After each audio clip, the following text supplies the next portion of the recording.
My name is Eleanor. I am 66 years old, and what I am about to tell you changed my life forever. The funeral of my husband, Arthur, was the quietest day of my existence. There, beside his grave, I received a text from an unknown number that chilled me to the bone. "I'm alive. That's not me in the casket," I replied, trembling. "Who is this?" The answer left me breathless. "I can't say. They're watching. Don't trust our sons." That moment split my soul in two. My world crumbled as I looked at Julian and Leo, my own sons, standing beside the coffin with strangely calm expressions. Something wasn't right. Their tears seemed forced, their hugs as cold as ice. For 42 years, Arthur had been my partner, my refuge, my reason for living. I met him when I was 24 in the town of Harmony Creek, where we both grew up among dusty streets and modest dreams. I worked cleaning houses to support my sick mother, while Arthur repaired bicycles in a small shop inherited from his father. We were poor, but we were happy. We had something that money can't buy: true love. I remember the first time he spoke to me. It was a Tuesday morning. I was walking to the market in my faded green dress and worn-out shoes. He came out of his shop, his hands stained with grease, and smiled at me with a shyness that I fell in love with from the very first moment. "Good morning, Eleanor," he said in a soft voice. "Do you need me to take a look at your bike?" I didn't have a bicycle, but I made up an excuse just to talk to him. That conversation turned into dates under the big maple tree in Central Park, then into promises of eternal love, and finally, into a humble wedding filled with hope. The first few years were hard. We lived in a 2-bedroom house with a tin roof. When it rained, we'd place pots all over the house to catch the leaks. But we were happy. Arthur worked from sunup to sundown in his shop. I sewed clothes for the ladies in town. When Julian was born, I thought my heart would burst with happiness. He was a beautiful baby, with his father's big eyes and my smile. 2 years later, Leo arrived, just as perfect. I raised them with all the love in the world, sacrificing my own needs for theirs. Arthur was a wonderful father. He took them fishing in the creek on Sundays, taught them how to fix things with their own hands, and told them stories before they went to sleep. I fed them, clothed them, and comforted them when they cried.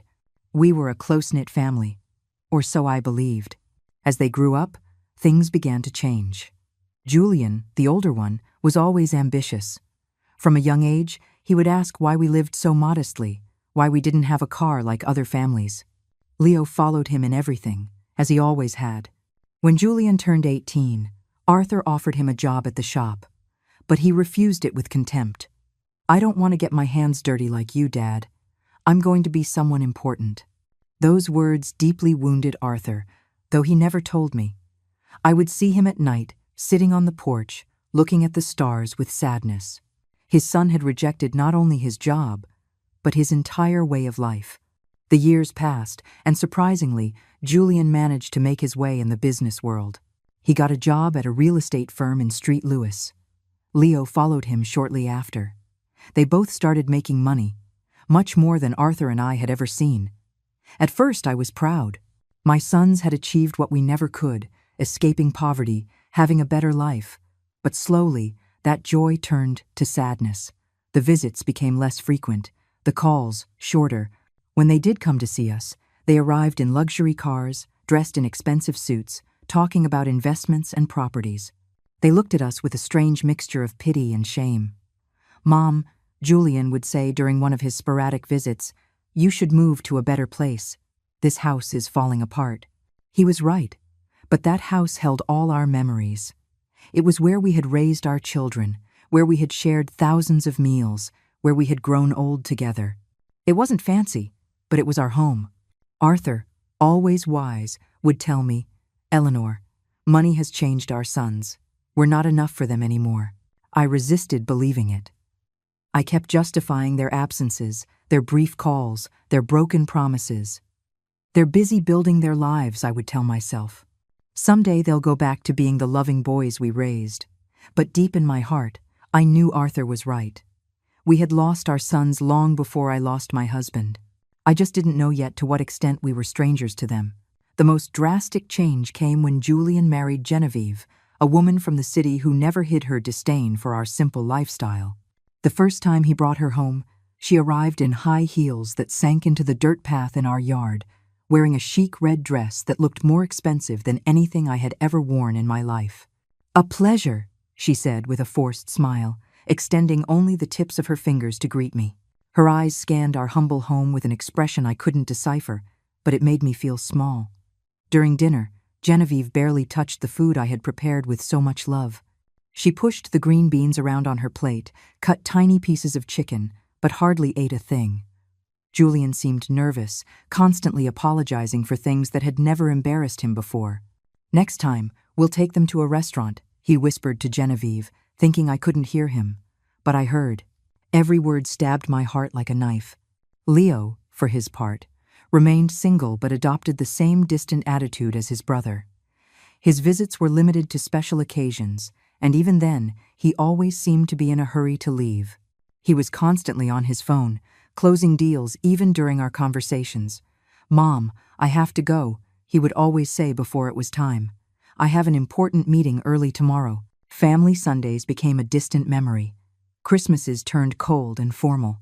My sons would bring expensive gifts we didn't need, stay for 2 or 3 hours, and leave with obvious relief.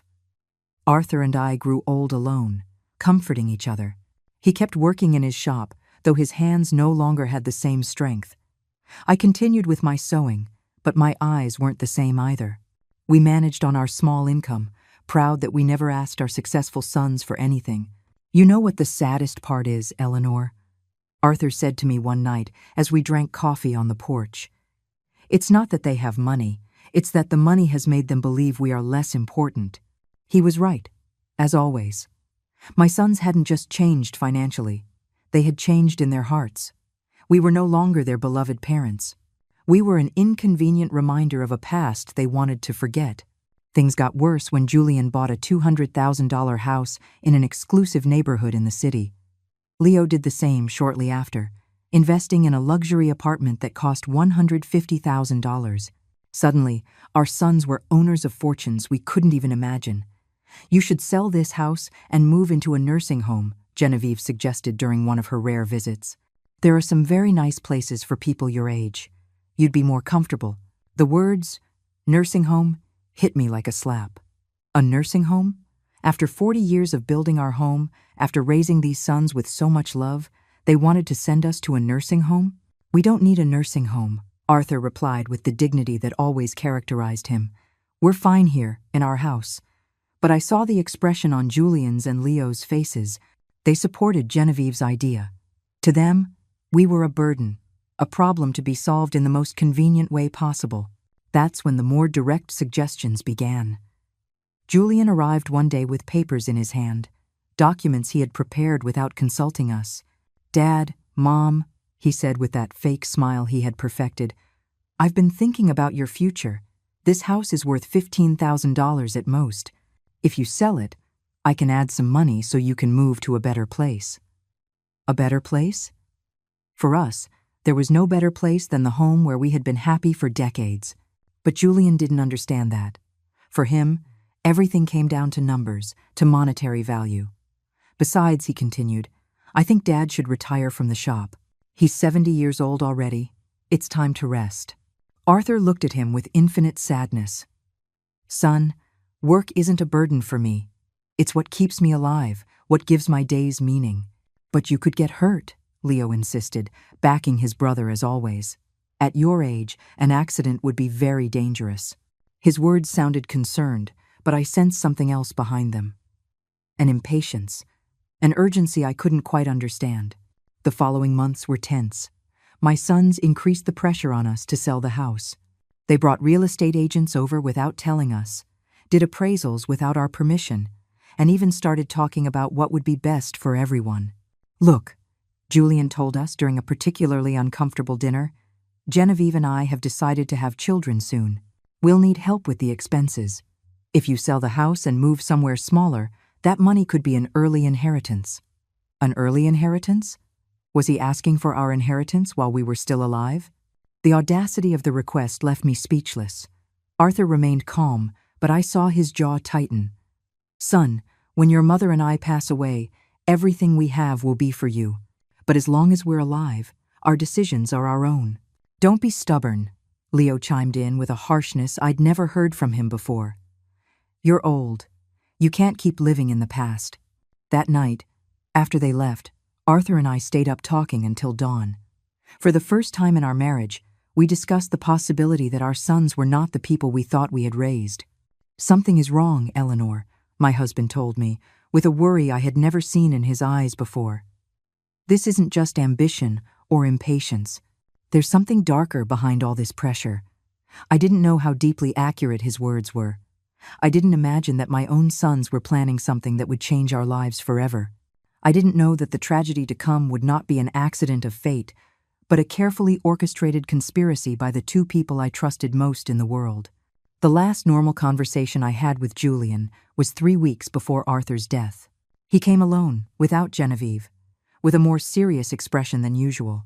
"Mom," he said, sitting at the kitchen table where he had eaten breakfast so many times as a child, "I want you to know that, no matter what happens, Leo and I will always take care of you." His words reassured me at the time, but now, remembering them beside Arthur's grave, they send shivers down my spine. Why did he say no matter what happens? What did he know that I didn't? The accident that changed everything happened on a Tuesday morning. Arthur had left early for the shop, as he did every day for over 40 years. I was in the kitchen preparing his favorite lunch, pot roast and mashed potatoes, when the phone rang with an urgency that froze my blood. "Is this Mrs. Eleanor?" a strange voice asked. "This is General Hospital. Your husband has had a serious accident. You need to come immediately." The words blurred in my mind like ink in water. The world stopped. My legs turned to jelly, and I had to grab the doorframe to keep from falling. What happened? Is he okay? Is he alive? "He's in intensive care, ma'am. Please, come as soon as you can." The trip to the hospital was a blurry nightmare. My neighbor Sadie had to drive me because I was shaking so much I couldn't even hold the keys. The whole way, my mind refused to process what was happening. Arthur was careful, meticulous in his work. How could this have happened? When we arrived at the hospital, Julian and Leo were already there. That struck me as odd, because no one had called them yet, at least not me, but in my desperation, I didn't give the detail much thought. "Mom," Julian said, hugging me with a force that felt genuine. "Dad is in bad shape. The doctors say one of the machines at the shop exploded.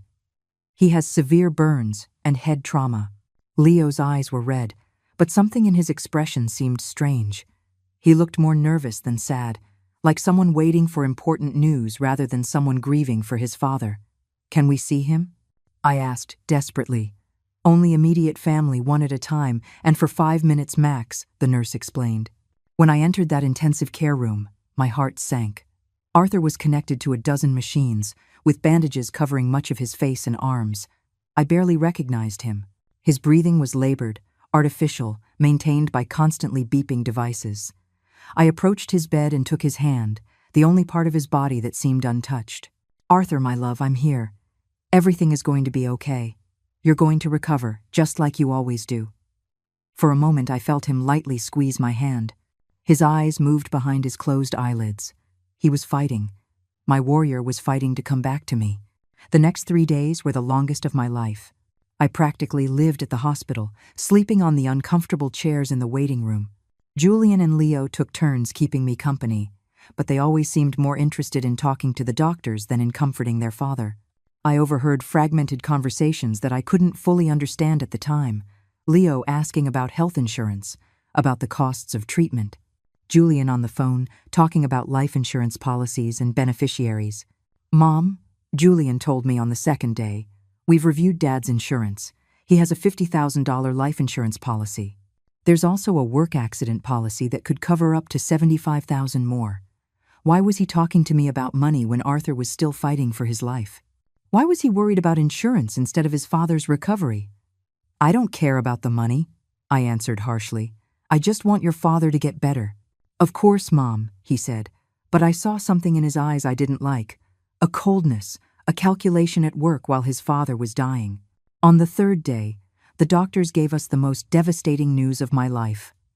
Dr. Evans, an older man with a compassionate expression, gathered us in a small office. "Mrs. Eleanor," he began in a gentle voice, "your husband's condition is critical. The burns have become infected, and the head trauma is more severe than we initially thought. We need to be realistic about his chances." "What does that mean?" I asked, though my heart already knew the answer. "It means we must prepare for the worst.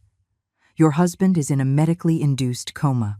We could keep him alive indefinitely, but his quality of life, well, it's very unlikely he will ever regain consciousness." The world crumbled around me.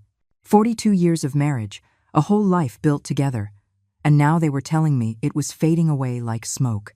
"We want to try everything," I said through sobs. "No matter the cost, no matter how long it takes."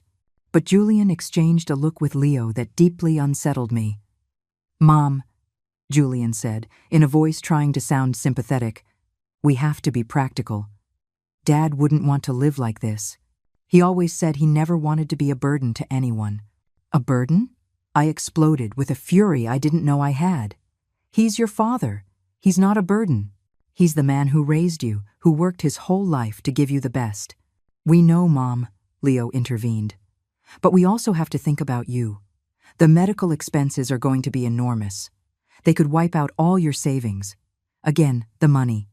Always the money. My husband was dying, and they were calculating costs. That night, alone in the hospital room, I held Arthur's hand and spoke to him as if he could hear me. "My love, I don't know what to do. The doctors say there's no hope, but I can't let you go. I can't imagine my life without you." It was then that something happened that still gives me goosebumps. His fingers moved slightly, squeezing mine with an almost imperceptible strength. His lips moved as if he were trying to say something, but no sound came out. I desperately called the nurses. "He's responding. He's trying to talk." But by the time they arrived, Arthur had returned to his previous state. The nurse checked the monitors and shook her head. "Sometimes involuntary muscle spasms occur, ma'am. It doesn't mean he's conscious." But I knew what I had felt. Arthur had tried to communicate with me. He had fought to tell me something important. 2 days later, in the early hours of Friday morning, the machine's alarms blared. The lights flashed, nurses rushed toward Arthur's room. I was dozing in the hallway when the commotion woke me. "No, no, no!" I screamed, running toward the room. The doctors worked for 40 minutes trying to resuscitate him, but it was useless. At 4:37 in the morning, Arthur was officially declared dead. The pain I felt in that moment was physical, as if my heart had been ripped from my chest. I collapsed beside his bed, hugging his still warm body, refusing to accept that he was gone forever. Julian and Leo arrived at the hospital an hour after their father's death. They seemed prepared, as if they had been waiting for the call. They brought papers, documents, phone numbers for funeral homes. "We've already spoken with the Harmony Creek Funeral Home," Julian told me while I was still crying inconsolably. "They can pick up the body this morning." "We also contacted the insurance company," Leo added. "The claims process has already been started." How could they be so efficient, so organized, so cold, just an hour after losing their father? Something wasn't right, but my grief was so intense that I couldn't think clearly. The funeral was scheduled for the following Monday. Julian handled all the arrangements without really consulting me. He chose the simplest casket, the briefest ceremony, as if he wanted to get it all over with as quickly as possible. "It's what Dad would have wanted," he told me when I confronted him for not including me in the decisions. "Something simple, without any fuss." But Arthur deserved better than this indecent rush to bury him and forget him. The day of the funeral was overcast and cold, as if the sky itself was weeping for Arthur. I wore my only black dress, the same one I had worn to my mother's funeral years ago. My hands were shaking so much that Sadie had to help me with the small buttons on the back. "Be strong, Eleanor," my dear friend whispered as she carefully combed my hair. "Arthur would want to see you strong." But I didn't feel strong. I felt empty, like a shell without a soul. 42 years of marriage cannot be buried so easily. Every object in the house reminded me of him. His coffee mug on the table, his tools in the yard, his pillow that still held his scent. When we arrived at the cemetery, I was surprised by how few people had attended. I expected to see more of Arthur's friends from the shop, more neighbors, more acquaintances. But it was just Julian, Leo, Genevieve, Sadie, me, and the pastor. For a man who had lived 70 years in the same town, who had helped so many people, the funeral seemed strangely empty. "Where are the people from the shop?" I asked Julian. "We didn't want to bother anyone," he replied quickly. "Dad was a private person. He would have preferred something intimate. But that wasn't true. Arthur loved his community. He cared about his neighbors. He would have wanted them to come say goodbye. Why had Julian decided to make everything so secret, so rushed? During the ceremony, I watched my sons with a strange emotional disconnect. Julian wore a solemn, appropriate expression, but his eyes constantly flickered to his watch. Leo seemed restless, as if he had more important things to do. Genevieve was discreetly checking her phone behind her black veil. Was this how they said goodbye to their father? With impatience and distractions? The pastor spoke of eternal life, of well-deserved rest, of reuniting with God. His words felt hollow in my shattered heart. I didn't want Arthur to rest in peace. I wanted him to come home with me, to continue growing old together, to keep drinking coffee on the porch every evening. When it was time to throw dirt on the casket, my legs refused to hold me up. Sadie had to support me as I sobbed uncontrollably. The sound of the dirt hitting the wood was final, definitive, hopeless. It was at that exact moment, standing by my husband's grave, that my phone vibrated, a text message from an unknown number. "I'm alive. That's not me in the casket." My heart stopped. The letters danced before my eyes, as if they were a hallucination. Was I losing my mind from grief? With trembling hands, I replied, "Who is this?" The answer came immediately. "I can't say. They're watching. Don't trust our sons." The phone fell from my hands as if it were on fire. Sadie bent down to pick it up, but I stopped her abruptly. I couldn't let anyone else see those messages. Not until I understood what was happening. "Are you okay, Mom?" Julian asked, approaching with a concerned expression. I looked at him intently, trying to find some clue in his face. His eyes seemed sincere, but now, every gesture, every word, every expression felt suspicious. "I'm fine," I lied, putting the phone back in my purse. I need to go home." During the ride back, I couldn't get those messages out of my mind. Was it possible someone was playing a cruel joke at the worst moment of my life? Or was there really a possibility that Arthur was alive? But if he was alive, who had we just buried? And if he wasn't alive, who knew enough details about our lives to write something so specific about our sons? That night, alone in my house that now felt like a mausoleum, I reviewed every detail of the past few days. Arthur's accident had been strange from the beginning. According to Julian, a machine had exploded at the shop, but Arthur knew every screw, every wire in that place. He was meticulous about maintenance, obsessive about safety. Besides, how had my sons gotten to the hospital so quickly if no one had notified them? The hospital had called me first. I was the emergency contact. How did they know about the accident before me? And then there was the issue of money. From day one, Julian and Leo had talked about insurance, policies, beneficiaries, as if they had been waiting for this moment, preparing for it. I decided to go through Arthur's papers. In his old wooden desk, he kept all the important documents in a metal box. Insurance policies, the deed to the house, papers for the shop, everything was there. I found the $50,000 life insurance policy Julian had mentioned. But there was something I didn't remember. The policy had been updated just 6 months ago, increasing the coverage from $25,000 to $50,000. Why had Arthur increased his life insurance? He had never mentioned this change to me. And more importantly, who had suggested he do it? I kept looking and found something even more disturbing. A workplace accident insurance policy I knew nothing about, taken out just 2 months before his death. $75,000 in case of death by accident at work. $125,000 in total. A fortune for a family like ours, but also a fortune tempting enough for someone without scruples. My phone vibrated again.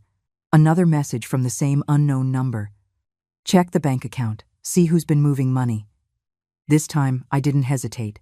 This person, whoever they were, knew too much to be a prankster.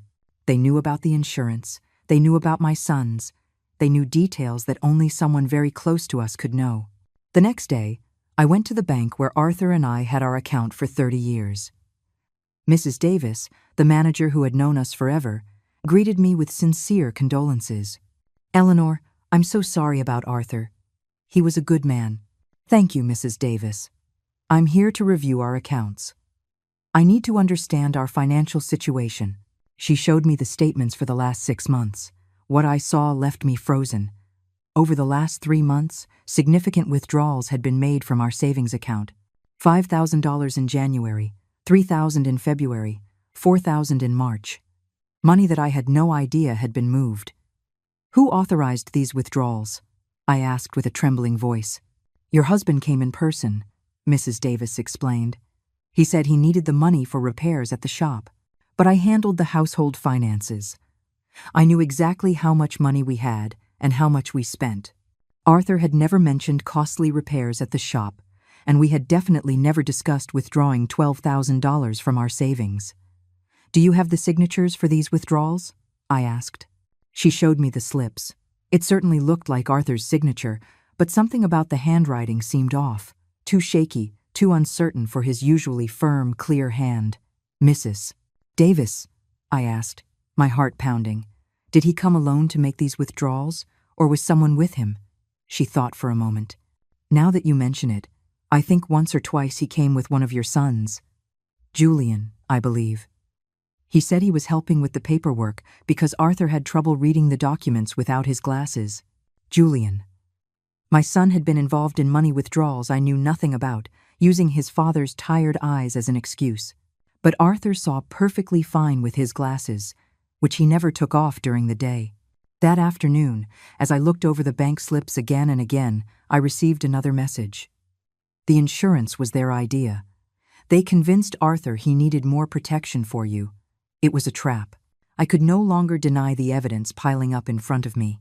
The mysteriously increased insurance policies, the unauthorized money withdrawals, Julian's presence in transactions I was unaware of, his suspicious efficiency in organizing the funeral, his coldness during his father's final moments.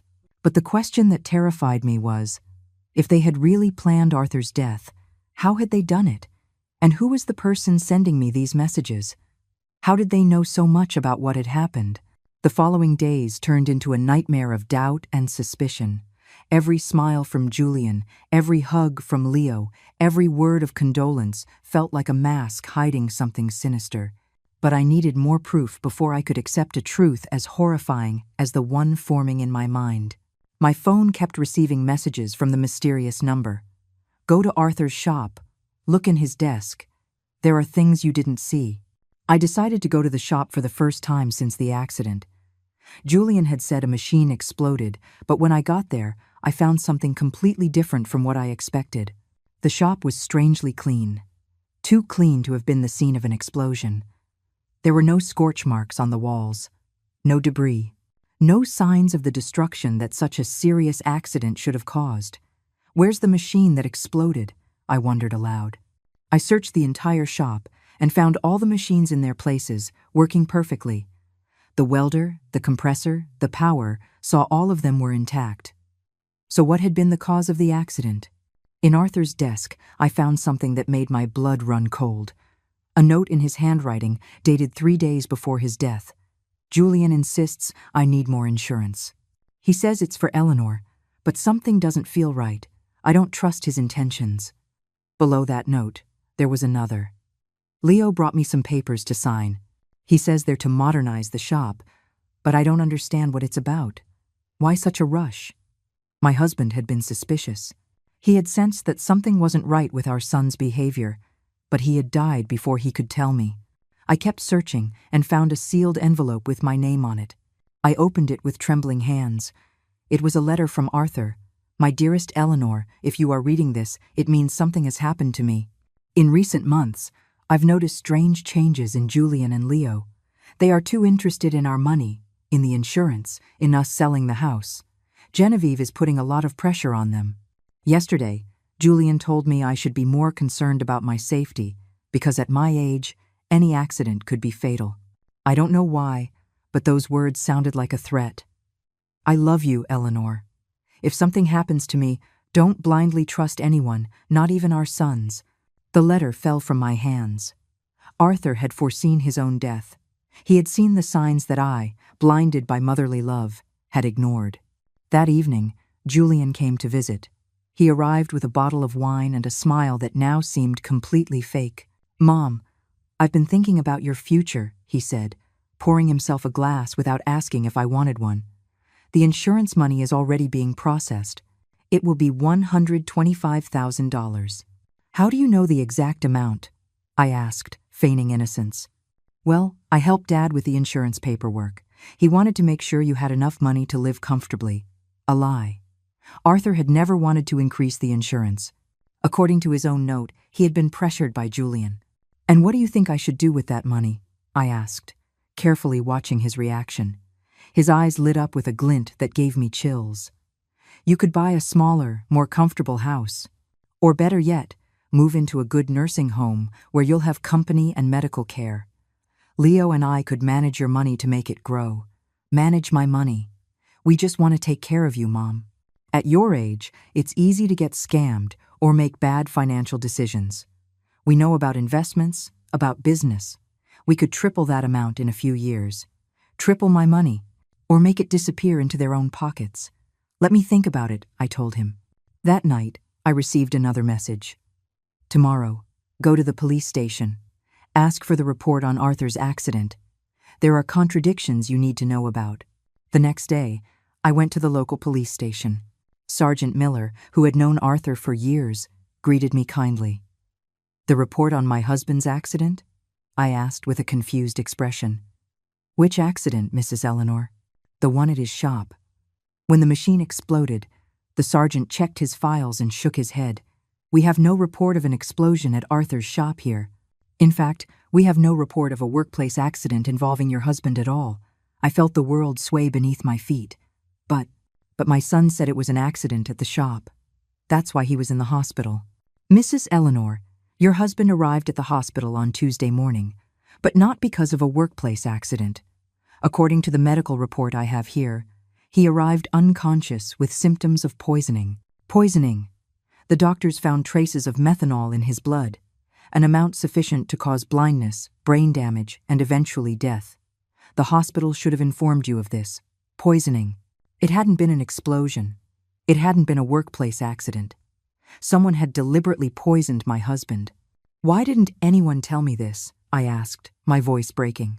The immediate family members who signed the hospital papers requested that the information be kept confidential to avoid unnecessary speculation.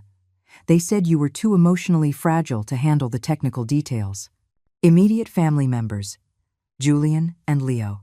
They had hidden the true cause of Arthur's condition, invented the story of the explosion, and manipulated everyone, including me, to cover up a murder. "Mrs. Eleanor," the sergeant continued, "if you have suspicions about the circumstances of your husband's death, we could open a formal investigation." I had more than suspicions. I was certain that my own sons had murdered their father for money. That afternoon, Leo came to the house with a bouquet of flowers and the same fake smile as Julian. "How are you, Mom? You look tired." "I'm fine," I lied, watching his every move with a new perspective. "Just thinking about the future." "It's good that you're thinking about that. Julian and I have been talking. We think you should sell the house soon while the real estate market is fresh." "Why the rush?" "Well, old houses lose value quickly, and you need the cash. The funeral expenses, the outstanding medical bills." More lies. The funeral had been cheap, almost insultingly so. And there were no outstanding medical bills because the hospital insurance had covered them. "Leo," I said, looking him straight in the eye, "you knew your father didn't die from a workplace accident." For a fraction of a second, I saw panic in his expression, but he recovered quickly. "What are you talking about, Mom?" "I went to the police station. There's no report of an explosion at your dad's shop." This time, the panic was more evident. "Mom, you shouldn't be doing these things. They'll confuse you. The grief is affecting you." "Is the grief affecting me, or have you both been lying to me?" He stood up abruptly, spilling the coffee I had served him. "I think you need to rest. We'll talk when you're calmer."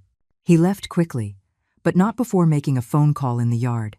Although I couldn't hear the words, the tone was urgent, worried. That night, I received the most revealing message yet. They're coming together tomorrow. They're going to try to convince you that you're crazy, that grief is making you imagine things. Don't believe them. And don't take anything they offer you to drink or eat. The mysterious message's prediction came true exactly as warned. The next day, Julian and Leo arrived at my house together, accompanied by Genevieve. They wore expressions of exaggerated concern and carried a bag of pastries from the downtown bakery. "Mom, we're very worried about you," Julian began in a syrupy voice. "The neighbors have told us you've been acting strangely. Sadie says you've been talking to yourself, that you're not eating well." Sadie had never said that. It was another lie in their growing collection. "Genevieve brought your favorite pastries," Leo added, pointing to the bag. "And we made special coffee, from that brand you like so much." I remembered the words from the message. "Don't take anything they offer you to drink or eat." Was it possible they planned to poison me too, as they had done with Arthur? "Thank you, but I've already had breakfast," I told them, keeping my distance. "But Mom," Genevieve insisted with a smile that didn't reach her eyes, "you need to eat well. You've lost so much weight since Arthur's passing." "I'm fine," I repeated firmly. Julian exchanged a significant look with Leo. It was the same look they had shared at the hospital when the doctor gave us Arthur's prognosis. "Mom," Julian said, sitting closer to me, "we want to talk to you about something important. Leo and I have been consulting with some doctors about your recent behavior." "My behavior?" "Yes. The strange questions you've been asking, the visits to the police station, this obsession with irrelevant details about Dad. It's normal after such a great loss, but it can be dangerous if not treated." Leo nodded gravely. "We spoke with Dr. Miller. He says it's common for older people to develop paranoia after losing a spouse, especially women your age." "Paranoia?" They were accusing me of being crazy for uncovering their lies. "I'm not paranoid," I told them with all the firmness I could muster. "I'm just asking questions I should have asked from the beginning." "Like what questions?" Julian challenged me. "Like why there's no police report of your father's supposed accident. Like why the shop is perfectly clean if there was an explosion. Like why you withdrew $12,000 from our account without telling me." The silence that followed was deafening. The three of them exchanged barely disguised looks of panic. "Mom," Leo finally said, "those things have simple explanations. Dad withdrew that money for repairs he wanted to do in secret, as a surprise for you." "What surprise?" "He wanted to remodel the house," Julian lied. "He had hired some workers to fix the roof, paint the walls. He wanted it to be a surprise for your birthday." If that were true, where were the workers? Where were the materials? Why did no one in town know about this supposed remodeling? "About the police report," Julian continued. "Not all workplace accidents require a report, especially when they happen on private property." More lies. Sergeant Miller had been very clear. Any workplace accident with serious injuries requires an official report. "Mom," Genevieve intervened in a sweet but condescending voice, "we just want to take care of you. That's why we think it would be best if you moved to a place where you have specialized medical care. A nursing home." "A specialized care home," Julian corrected, "for people going through complicated grief. They have psychologists, nurses, activities to keep you busy. And in the meantime," Leo added, "we can take care of selling the house, managing the insurance money, all those complicated things you shouldn't be handling in your current state." There it was, the complete plan. Declare me mentally incompetent, commit me to a nursing home, and take control of all my money. First, they had murdered Arthur for the insurance money, and now they wanted to rob me too. And if I refuse? I asked them. "Why would you refuse?" Julian asked with a smile that sent a chill down my spine. "We only want what's best for you, because this is my house. I built my life with Arthur here. I raised you here." "Mom," Leo said with an exaggerated sigh, "you can't live in the past forever. Dad is gone. You have to accept it and move on." "I have accepted it, but that doesn't mean I'm going to give away my life and my money." The mask of concern began to crack on my sons' faces. Julian stood up abruptly. "Very well. If you won't listen to reason, we'll have to take more drastic measures." "What does that mean?" It means we can start a legal process to declare you mentally incompetent. We have witnesses to your erratic behavior. We have testimony from doctors who confirm you are suffering from senile paranoia. Doctors? What doctors?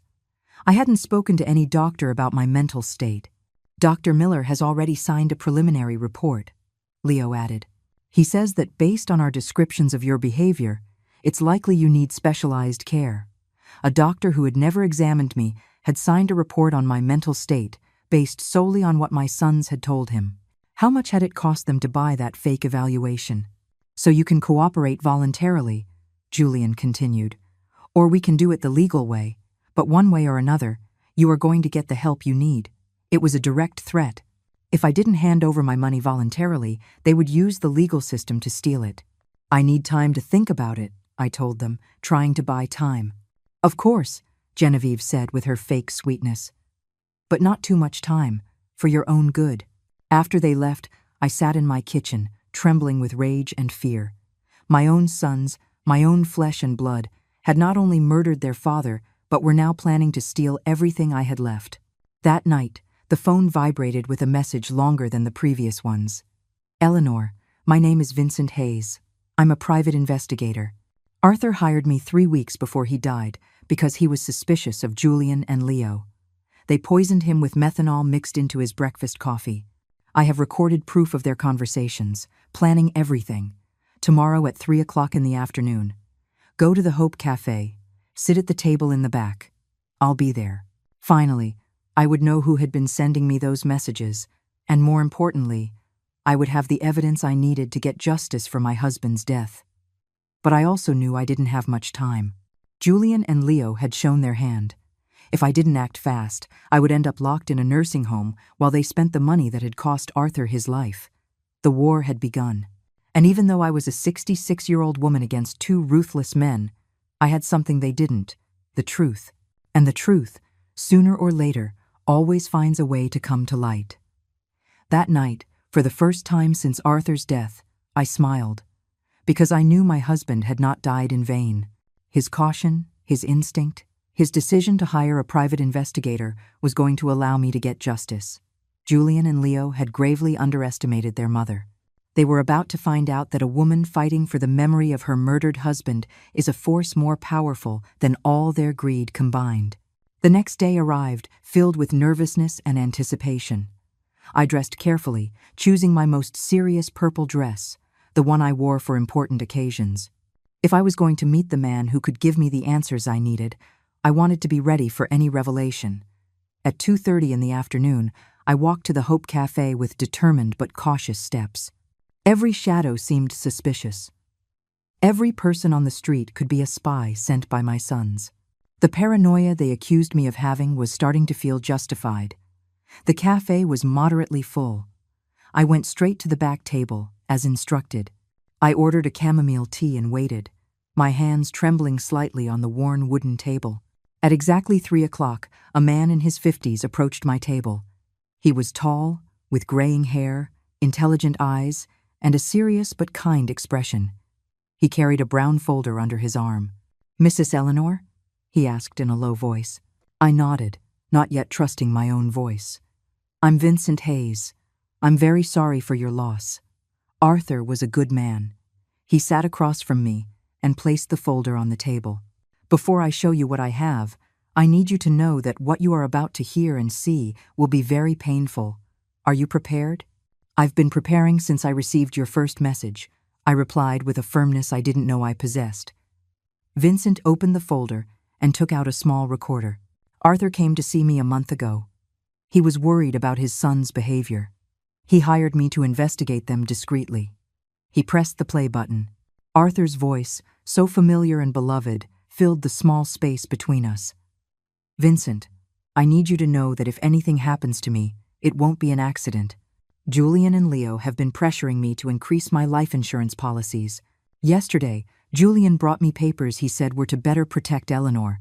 But when I read them, I realized there were also clauses that benefited them directly. My heart raced. Hearing Arthur's voice was like having him back for a few minutes, but his words confirmed my worst suspicions. The recording continued. Leo has been asking strange questions about my daily routine. What I eat for breakfast, what time I leave the house, if Eleanor comes with me to the shop. He says it's out of concern, but something about the way he asks unsettles me. Vincent paused the recording. This conversation was 3 weeks before his death, but I have something more recent. He played another recording, this time with Julian's voice in the background, talking on the phone. No, we can't wait any longer. The old man is starting to get suspicious.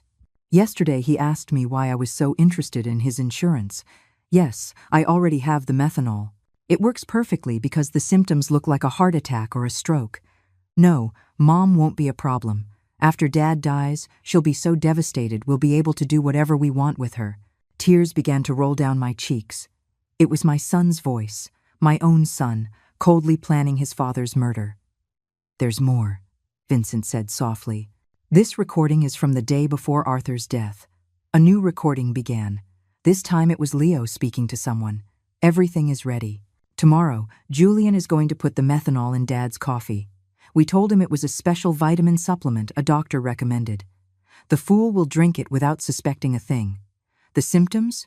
It'll start with dizziness and confusion, then vision loss, seizures, a coma. The doctors will think it's a stroke or a heart attack. By the time they realize it's poisoning, it'll be too late. My world completely fell apart. Not only had they planned Arthur's murder, but they had executed it with a coldness that terrified me. How was it possible that my sons, the babies I had nursed, the children I had comforted during their nightmares, were capable of something so monstrous? How did you get these recordings? I asked between sobs. Arthur had asked me to place listening devices in his house, Vincent explained. He was scared, but he didn't know exactly of what. We placed them on the house, phone, and in a few other strategic locations. He took out a series of photographs from the folder. I also have this. Julian buying methanol at a hardware store 50 miles from town. He paid in cash and used a fake name, but I have him on video. The photos clearly showed Julian leaving a hardware store with a small bottle in his hands. The date on the photos was 5 days before Arthur's death. And this, Vincent continued, showing me more documents, are Julian's and Leo's financial movements over the last 6 months. They've been spending far more money than their incomes justify. Julian owes $70,000 to a loan shark in the city. Leo has gambling debts of $40,000. They were desperate. Everything began to make sense. It wasn't just greed that had motivated Arthur's murder. It was financial desperation. My sons were ruined and saw their father as an easy source of quick cash. Why didn't you go to the police immediately after Arthur's death? I asked him. Because Julian and Leo are very smart. They bribed the doctor who treated Arthur at the hospital to change the official diagnosis. Instead of poisoning, the death certificate says cardiac failure due to complications from a workplace accident. Without that medical evidence, my recordings might not be enough for a conviction. But now we have all the evidence together, I said, feeling a mix of pain and determination. Exactly. And there's something else you should know. Your sons were planning to kill you too. My blood ran cold. What? Vincent played one last recording, this time with Julian's and Leo's voices together. Once we have Dad's insurance money, we need to get rid of Mom too, Julian was saying. We can't risk her getting suspicious or someone else putting ideas in her head. How? Leo asked. Same as with Dad. But this time we can make it look like a suicide from depression. A widow who can't live without her husband. No one would question it. And the money? We're her only heirs. Everything would be ours. The house, the savings, the insurance money. Almost $200,000 in total. The recording stopped. I was shaking uncontrollably. My sons had not only murdered their father, but they were planning to murder me as well. All for money, Mrs. Eleanor, Vincent told me gently. I know this is devastating, but we have enough evidence for them to pay for what they did. What should we do now? I asked, wiping my tears. First, we need to go to the police with all this evidence. Sergeant Miller is an honest man. He's not involved in any corruption. Second, we need to act fast. Your sons are planning to have you declared mentally incompetent tomorrow. If they succeed, it will be much harder to proceed legally. Tomorrow? Yes, I intercepted a phone conversation this morning. They are meeting with Judge Franklin at 10 o'clock in the morning to start the incompetency proceedings. I stood up from the table with a determination I hadn't felt in weeks. Then we have to act tonight. Exactly, Vincent confirmed. But before that, there's one more thing I want to show you. He took out one last photograph from the folder. In it, Arthur was seen leaving a medical clinic I didn't recognize. 3 days before he died, your husband went for a full medical checkup at a clinic in the city. The results show he was perfectly healthy. No signs of heart disease, normal blood pressure, everything perfect. This definitively proves that his death was caused by poisoning, not by natural health problems. That was the final piece of evidence we needed. Arthur had been a healthy man murdered by his own sons. Vincent, I said, taking his hand, thank you for fulfilling your promise to my husband. Now, let's get justice. That same evening, Vincent and I went straight to the police station. Sergeant Miller was working the night shift that week, which was perfect for our purposes. When we arrived, it was 8 o'clock in the evening, and the station was relatively quiet. Sergeant Miller, I said with a firm voice, I need to file a formal complaint for the murder of my husband, Arthur. The sergeant looked at me in surprise. Murder? Mrs. Eleanor, the death certificate states he died from cardiac complications after a workplace accident. The death certificate is fake, I replied, placing Vincent's folder on his desk. My husband was deliberately poisoned with methanol by our own sons. Over the next 2 hours, Vincent and I presented all the evidence. The audio recordings, the photographs of Julian buying methanol, the bank documents showing the unauthorized withdrawals, Arthur's medical results proving his perfect health, and finally, the recorded conversations where my sons confessed to both their father's murder and their plans to kill me. Sergeant Miller listened to each recording with an increasingly grave expression. When we finished, he leaned back in his chair and shook his head in disbelief. This is monstrous, he muttered. Are you sure you want to proceed with this, Mrs. Eleanor? Once we arrest your sons, there's no going back. Sergeant, I replied with all the dignity I could muster. Those men murdered my husband in cold blood for money. They were planning to murder me too. They are no longer my sons. They are criminals who must pay for their crimes. We will need the medical examiner to exhume Arthur's body to confirm the presence of methanol, the sergeant explained. Are you prepared for that? Do whatever is necessary, I replied without hesitation. Sergeant Miller immediately called the district attorney. Despite the late hour, the severity of the case brought the DA to the station in person. After reviewing all the evidence, he immediately authorized the arrest warrants for Julian and Leo. We'll proceed at dawn, the DA explained. We need to secure all the evidence before they can destroy anything. Vincent walked me home that night. Are you sure you'll be okay alone? He asked with concern. I'll be fine, I replied. After everything I've discovered, I'm no longer afraid. I have justice on my side. I couldn't sleep that night. I sat in the kitchen, looking at the photographs of Arthur we had on the walls. For the first time since his death, I didn't feel only pain. I felt a strange mix of sadness and satisfaction, knowing that soon there would be justice for his murder. At 6 in the morning, my phone rang. It was Julian. Mom, I need you to come to Leo's house immediately. Something terrible has happened. What happened? I asked, feigning concern. It's better if I explain in person. Please, come quickly. I knew it was a trap. After hearing the recordings the night before, I knew they were planning to accelerate their plans to get rid of me. But I also knew the police were already on their way to arrest them. I'm on my way, I lied.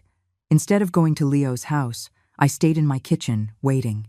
At 7:30 in the morning, I saw from my window several police cars heading in different directions toward my sons' houses. My phone rang repeatedly over the next hour. First Julian, then Leo, both with increasingly desperate voices asking where I was, but I didn't answer any calls. At 9 in the morning, Sergeant Miller knocked on my door. Mrs. Eleanor, we have arrested Julian and Leo. They are in police custody, charged with first-degree murder and conspiracy to commit murder. I felt my legs tremble, but this time it wasn't from fear. It was from relief. How did they react? I asked. Julian denied everything at first, but when we played the recordings for him, he broke down. Leo tried to flee through the back window of his house. We had to chase him for 6 blocks. That afternoon, Genevieve came to see me. She arrived crying, pleading, a completely different woman from the cold, calculating person I had known. Miss Eleanor, please, you have to drop the charges against Julian. He's not a bad person, he was just desperate because of the debts. I pressured him so much to find money. This is my fault too. I looked at her without a shred of compassion. Genevieve, your husband poisoned my husband. He was planning to murder me too. There is no explanation or justification for that. But we're family, she cried desperately. Think about what this will do to the family. The family died the day they decided to kill Arthur for money, I replied coldly. Now please leave my house. 3 days later, the exhumation of Arthur's body was carried out. The lab results confirmed exactly what Vincent had discovered. Lethal levels of methanol in his system, enough to cause all the symptoms he had experienced before his death. The case became the talk of the town. No one could believe that 2 sons had murdered their own father for money. The local newspapers called it the cruelest crime of the decade. In the following weeks, more details came to light during the investigations. Julian did indeed owe $70,000 to illegal loan sharks who had started threatening him with violence. Leo had lost $45,000 in underground casinos and was also facing threats. They had seen Arthur's life insurance money as their only salvation, but their greed had led them to increase the policies so dramatically that they aroused their own father's suspicions. We also discovered that the doctor who had falsified the death certificate had received $5,000 in cash from Julian. He too was arrested for obstructing justice and falsifying official documents. Vincent explained all the details of the plan Arthur had made with him. Your husband was smarter than his sons thought. He knew something bad was coming, but he didn't know exactly what. He hired me not just to investigate Julian and Leo, but also to protect you if anything happened to him. He knew they were going to kill him? I asked. Not exactly, but he suspected their lives were in danger. That's why we installed the recording devices, why we documented everything. He wanted to make sure that if anything happened to him, the truth would come out. My Arthur, even in his final days, had been protecting me. He had anticipated our son's betrayal and had taken steps to ensure that justice would prevail. The trial was scheduled to begin in 2 months. Both Julian and Leo faced charges of first-degree murder, which in our state carried a sentence of 25 years to life in prison. The day of the trial arrived after 2 months of intense legal preparation. The courtroom was packed. Journalists from several regional newspapers had come to cover what was already known as the case of the murderous sons. The whole town was their neighbors, Arthur's former co-workers, even people I barely knew but who wanted to witness this historic moment of justice. I dressed in my best black dress, the same one I had worn at our wedding so many years ago, but which now represented mourning and dignity. Vincent accompanied me, sitting by my side throughout the entire process. His presence gave me the strength to face what would be the most difficult day of my life. Julian and Leo entered the courtroom in handcuffs, dressed in orange prison jumpsuits. Seeing my sons like that broke my heart once more, but I no longer felt pity for them. I only felt a deep sadness for the moral death they had chosen long before they physically murdered their father. The prosecutor presented the case with devastating precision. One by one, the recordings were played for the court. The silence was absolute each time Julian's and Leo's voices were heard, coldly planning Arthur's murder. When the prosecutor played the recording where they planned to kill me too, several people in the audience gasped in horror. An elderly woman stood up and left the courtroom crying. I couldn't blame her. It was hard to process such cruelty. Ladies and gentlemen of the jury, the prosecutor said during his opening statement, this is not an ordinary case of family greed. This is a case of cold, calculated premeditation, where 2 men decided to murder the father who had raised them with love and sacrifice, simply because they needed money to pay off their gambling debts and irresponsible loans. Julian's and Leo's lawyers tried to present a defense based on desperate circumstances and external influences, but the evidence was overwhelming. The recordings didn't lie. The bank documents didn't lie. The forensic evidence of methanol in Arthur's body didn't lie. When it was my turn to testify, I walked to the stand with trembling legs but a clear mind. I had waited for this moment for months. Mrs. Eleanor, the prosecutor asked me, "Can you tell us what your relationship with your sons was like before your husband's murder?" "I thought I had a good relationship with them," I replied, looking directly at Julian and Leo. "I raised them with love. I sacrificed everything for their well-being. Their father worked from sunup to sundown to give them the best we could. I never imagined that love and sacrifice would become the reason for our murder. At any point, did you suspect they might harm your husband?" "No. That's the most painful part of all of this. I trusted them completely. When they told me Arthur had an accident at his shop, I believed them. When they organized the funeral so quickly, I thought they were being efficient in their grief. I never imagined they were covering up a murder." Julian bowed his head during my testimony. Leo looked at me defiantly, but I saw tears in his eyes. Too late for tears. Too late for regret. The most dramatic moment of the trial came when the prosecutor decided to play the full recording of the conversation where they planned my own murder. Julian's voice filled the courtroom. "Once we have Dad's insurance money, we need to get rid of Mom too. We can't risk her getting suspicious." A murmur of horror swept through the audience. Several people turned to look at me with expressions of disbelief and compassion. "How did you feel when you heard this recording for the first time?" the prosecutor asked me. "I realized that I had lost both of my sons long before I lost my husband," I answered, my voice breaking but firm. "The babies I nursed, the children I comforted during their nightmares, had died and been replaced by two strangers capable of any cruelty for money."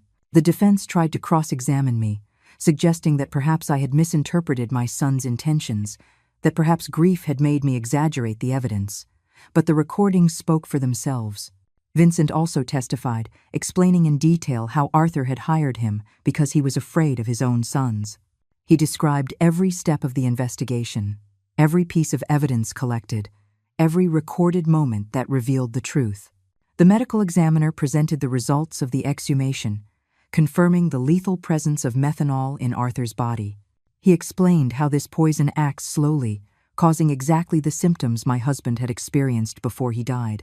After 3 days of devastating testimony, the closing arguments arrived.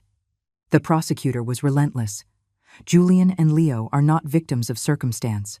They are predators who saw their own parents as financial obstacles to be eliminated. They planned, executed, and covered up Arthur's murder, and they were planning to do the same to Eleanor. They do not deserve compassion. They deserve justice." The jury deliberated for 6 hours. When they returned, the silence in the courtroom was absolute. I could hear my own heart beating as the foreman read the verdict. In the case of the state versus Julian and Leo Sterling, on the charge of first-degree murder of Arthur Sterling, we find the defendants guilty. The courtroom erupted in murmurs and exclamations. Julian collapsed in his chair, finally understanding the magnitude of what he had done.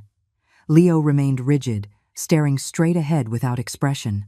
On the charge of conspiracy to commit murder against Eleanor Sterling, we find the defendants guilty. The judge proceeded immediately to sentencing. "Julian and Leo Sterling, for the premeditated murder of your father and the conspiracy to murder your mother, I sentence you to life in prison without the possibility of parole." When I heard those words, I felt a gigantic weight lift from my shoulders. Justice. There was finally justice for Arthur. After the trial, many people came up to hug me and express their support. Sadie cried with me, not from sadness but from relief. "Eleanor, Arthur can rest in peace now," she whispered. That night, I returned to my house, which now felt different. It was no longer a place of pain and betrayal. It was my home again, the place where Arthur and I had been happy for 42 years. Vincent came to visit me a week after the trial. "How are you feeling?" he asked. "At peace," I answered honestly. "For the first time since Arthur's death, I sleep peacefully. I know he is resting because his death did not go unpunished." "And the money? The insurance? The savings?" "I donated the life insurance money to a foundation for victims of family crimes," I explained. "That money was stained with blood. I could never have used it. My personal savings are enough for me to live modestly for the rest of my days." 6 months after the trial, I received a letter from prison. It was from Julian. "Mom, I know I don't deserve your forgiveness, but I need you to know that I regret everything. The money, The debts, the desperation blinded us. We lost all humanity. Leo and I destroyed the most loving family in the world for $125,000 that we never even got to enjoy. I will take my own life in my cell tomorrow. I can't live with what we did. Take care, Mom. Tell Dad we're sorry we were such bad sons. I wasn't in time to prevent his suicide. Julian was found hanging in his cell the next day. Leo, upon hearing of his brother's death, suffered a complete nervous breakdown and was transferred to the prison's psychiatric hospital. Today, 2 years after the trial, I live quietly in my small house. I have turned Arthur's shop into a garden where I grow flowers that I take to his grave every Sunday. Vincent has become a close friend, visiting me regularly to make sure I'm okay. Sometimes, neighbors ask if I miss my sons. The answer is complicated. I miss the children they once were. But those children died long before Arthur did. The men they became were not my sons. They were strangers who shared my blood, but not my heart. I have learned that true family is not defined by blood, but by love, loyalty, and mutual respect. Arthur was my true family for 42 years. The friends who supported me during the trial are my family now. Justice didn't bring Arthur back, but it brought me peace. And on quiet nights, when I sit on the porch where we so often had coffee together, I swear I can feel his presence, proud of me for being strong enough to do the right thing, even when it meant losing my sons forever. 5 years have passed since that terrible day at the cemetery when I received the first message that changed my life forever. Today, I am 71 years old, and my completely white hair reflects all the storms I have faced and overcome. But my eyes, as my dear friend Sadie tells me, shine with a peace they didn't have before. The house where Arthur and I built our dreams is still my sanctuary. I've made some improvements with the money I had saved, painted the walls a soft yellow, Arthur's favorite color, and turned his old workshop into the most beautiful garden in the neighborhood. Red roses, white carnations, sunflowers that always seek the sun, just as he taught me to do during our toughest years. Vincent Hayes became more than the investigator who helped me get justice. He became my chosen family. He visits me every Wednesday afternoon, and we drink coffee on the porch while he tells me stories about his other cases. Sometimes he asks if I regret reporting my own sons, if it wouldn't have been better to keep the secret and live with the lie. Never, I always reply. The truth hurts, but lies kill the soul. The foundation I established with the life insurance money has become something bigger than I ever imagined. The Arthur Sterling Foundation for Victims of Familial Crimes now helps dozens of families each year who have gone through tragedies similar to mine. We have psychologists, lawyers, private investigators all working so that no other family has to suffer in silence what I suffered. 6 months ago, a 40-year-old woman came to see me. Her name was Helen, and she suspected that her brother had murdered their mother for the inheritance. Her story was painfully similar to mine: greedy relatives, pressure to sell property, strange behavior after the death. The foundation provided her with a private investigator, free legal advice, and psychological support throughout the entire process. When her brother was convicted of murder 3 months later, Helen came to hug me, crying, "Mrs. Eleanor, you saved my life. If you hadn't had the courage to report your own sons, I never would have had the courage to report mine." Those are the moments that remind me why all the pain I went through was worth it. Leo is still alive, though he is no longer the same man I knew.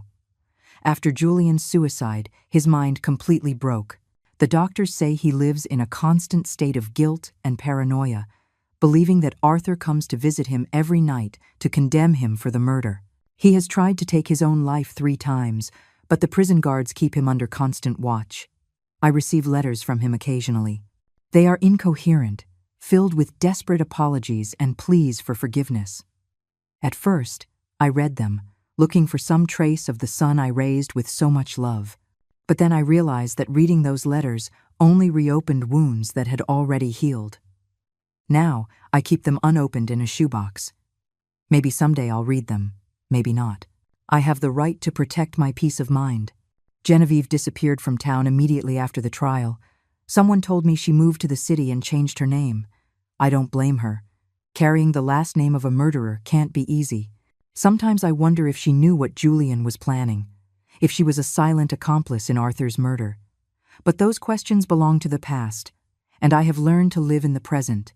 The town of Harmony Creek will never forget the case.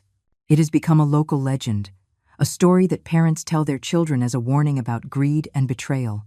Some see me as a hero, others as a cruel woman who sent her own sons to prison. I don't care what they think.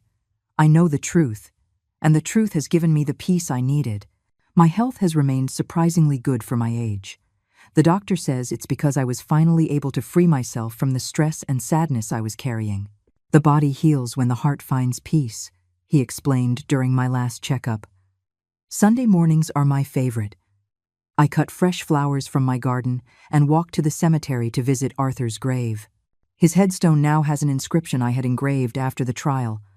Arthur Sterling, beloved husband, betrayed father, honorable man. His love was stronger than his death. I tell him everything that has happened during the week. I talk about the foundation, about the families we've helped, about the thank you letters I received from people who found justice thanks to our story. I swear I can feel his approval in the wind that rustles the leaves of the nearby trees. You know what's strangest, my love? I said during my last visit. I no longer feel pain when I think of Julian and Leo. I only feel pity. Pity because they had all the love in the world and they chose hate. They had a family that adored them and they chose betrayal. They had the chance to be honorable men like you, and they chose to be murderers. Last week, a reporter from the city came to interview me for a documentary on family crimes. She asked if there was anything I would like to say to other people who might be going through similar situations. Family is not an excuse for crime, I replied. Love is not blind. Love with boundaries is true love. If someone who claims to love you is capable of harming you for money or convenience, that person does not truly love you. And it is never, ever too late to seek justice, no matter who the culprit island. This year, on the 5th anniversary of Arthur's death, I organized a special ceremony in his memory. More than 200 people came, neighbors, members of the foundation, families we have helped, local officials. It was beautiful to see how his death, which began as a tragedy, had become a force for good in so many lives. Vincent gave a moving speech. Arthur Sterling died because of his son's greed, but his legacy lives on in every family that finds justice thanks to his wife's courage. Evil tried to destroy their story, but good turned it into hope for others. At night, before I go to sleep, I sometimes take out the old photographs of when Julian and Leo were children. I see them playing in the yard, hugging their father, laughing with me on past Christmases. I allow myself to cry for those innocent children who once existed, before greed corrupted them completely. But I no longer cry for the men they became. Those men chose their destiny. My story ended up being bigger than my personal tragedy. It has become a symbol that justice is possible, even when it comes from the most unexpected sources. A 66-year-old widow proved that truth is more powerful than lies, that true love is stronger than betrayal, and that it is never too late to do the right thing.